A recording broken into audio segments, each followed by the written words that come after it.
Apa itu motivator?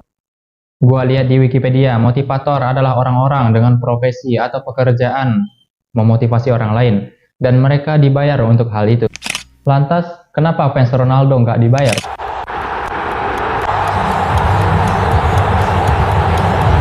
Padahal mereka menyemangati Bang Dodo gitu kan, memberikan motivasi gitu buat dia. Gua nggak pernah kebayang bahwa CR akan punya ending yang seburuk ini. Gak bisa dan gak pernah terbayangkan gitu. Ini bukan cuma soal Messi juara dunia, bukan soal itu doang. Bahkan bukan itu masalah utamanya. Tapi ngeliat gimana perlakuan orang-orang ke CR dan juga orang-orang ke Messi itu benar-benar berbeda 180 derajat. Enggak, canda doang kok. Dulu pada tahun 2017 sampai dengan 2019-an, pekerjaan ini sangatlah terkenal sampai-sampai ada begitu banyak orang, termasuk teman-teman gue sendiri yang oleng dari cita-citanya dan memilih untuk menjadi motivator di masa depan. Tapi era sudah berganti dan zaman sudah berubah. Di zaman sekarang, kebanyakan generasi milenial dan Gen Z justru malah menghujat para motivator ini. Akhir-akhir ini lagi ramai banget orang-orang di TikTok gitu kan yang ngebahas mengenai seorang influencer finansial. Mungkin kalian pasti juga udah tahu gitu kan kalau kalian main TikTok. Meskipun dia bukan murni motivator sih gitu kan. Tapi pola bicara dan cara bicaranya relatif sama dengan para motivator lainnya. Yaitu membicarakan sesuatu secara berlebihan, membuat semua hal terdengar mudah ketika dia bercerita dengan bahasa-bahasa keren dan semangat yang membara.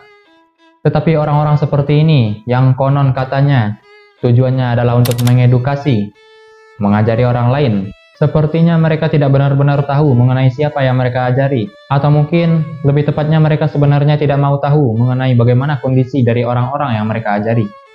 Miskin. Ini adalah kata-kata yang sering banget gitu kan dipakai gitu. Mereka mengkampanyekan cara-cara untuk menjadi kaya dengan menggunakan kata miskin ini sebagai bahan bakarnya. Tetapi, tahukah mereka apa yang sebenarnya disebut dengan miskin dan bagaimana miskin itu menurut mereka? Jika miskin menurutnya adalah ketika dia bisa membeli kopi 80.000 di lobi-lobi hotel yang mewah, maka seharusnya mereka bisa mengganti kata miskin ini dengan kata-kata yang lainnya. Contohnya seperti ini. Waktu gua belum sekaya sekarang gitu kan, lumayan enak gitu kan didengarnya gitu. Tapi ya, mungkin pasar mereka bakalan sepi sih jadinya gitu kan. Ini sungguh ironis banget loh gitu. Ini sungguh fakta yang sangat menyedihkan, di mana orang yang sebenarnya nggak miskin-miskin banget mengajari cara untuk menjadi kaya kepada orang yang miskin pakai banget. Cara yang tidak seharusnya diperuntukkan untuk mereka. Kalau orang yang benar-benar miskin, jangankan ngopi 80.000 di lobi-lobi hotel, beli Torabika saset aja dia mikir-mikir dulu gitu kan. Dan orang ini dengan sesumbernya meremehkan apa yang disebut sebagai kemiskinan struktural.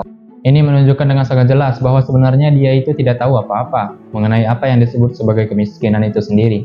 Tapi ya itu wajar-wajar aja sih gitu kan, nggak sepenuhnya salah juga kok gitu. Di dalam buku Psychological of Money, karya Morgan Housel, ada sebuah kalimat yang berbunyi seperti ini. Beberapa pelajaran harus dialami sendiri untuk bisa benar-benar mengerti akan hal itu. Kita semua, termasuk gua secara pribadi, bisa saja kita berpikir bahwa kita telah memahami sesuatu, tetapi sebelum mengalaminya sendiri, boleh jadi kita tidak benar-benar paham akan hal itu. Mungkin saja apa yang kita lihat hanyalah 0,0000001% dari apa yang sebenarnya terjadi di dunia ini. Tetapi itu adalah 80% bagi kita. Wajar jika definisi kemiskinan menurutnya berbeda dengan definisi kemiskinan menurut sebagian besar orang. Tetapi masalah sebenarnya kan bukan di sana gitu kan. Yang menjadi masalah yang sebenarnya adalah cara yang dia ajarkan. Yang menjadi masalah yang sebenarnya adalah ketika dia membeli harapan orang lain dengan kata-katanya. Kalian kan tahu sendiri gitu kan, dari zaman dahulu bukan hanya di Indonesia gitu kan, orang-orang sangat mudah tergoda dengan sesuatu yang konon katanya bisa mendatangkan kekayaan dengan cepat lagi gitu kan. Tetapi terlalu terfokus kepada omongan orang lain yang kondisinya pada dasarnya sangat jauh berbeda denganmu, itu sama sekali nggak ada gunanya gitu loh.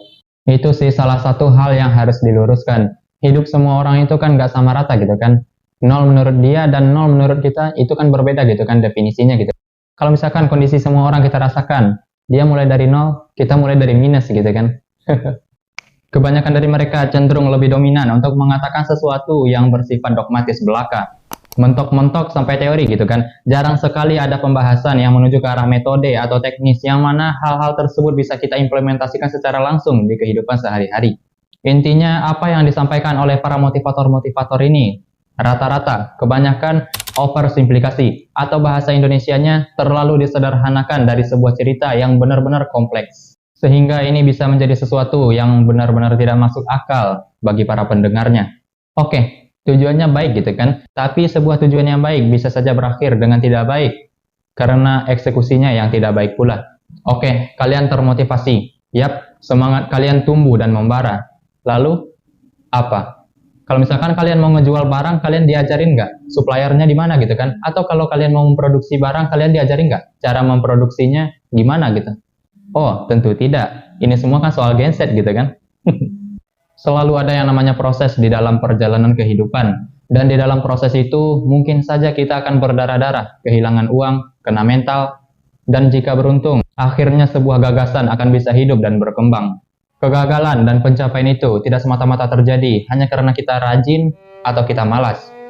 Dunia ini terlalu kompleks untuk dibagi menjadi dua kategori. Manusia tidak seharusnya memandang dunia sebagai sesuatu yang teratur dengan harmoni yang berkesinambungan dengan usaha. Gimik paling mendasar dari dunia ini adalah kebetulan dan keabsurdan. Sekian, terima kasih. Jangan lupa subscribe, like, comment, and share kalau misalkan kalian suka dengan konten gua gitu kan.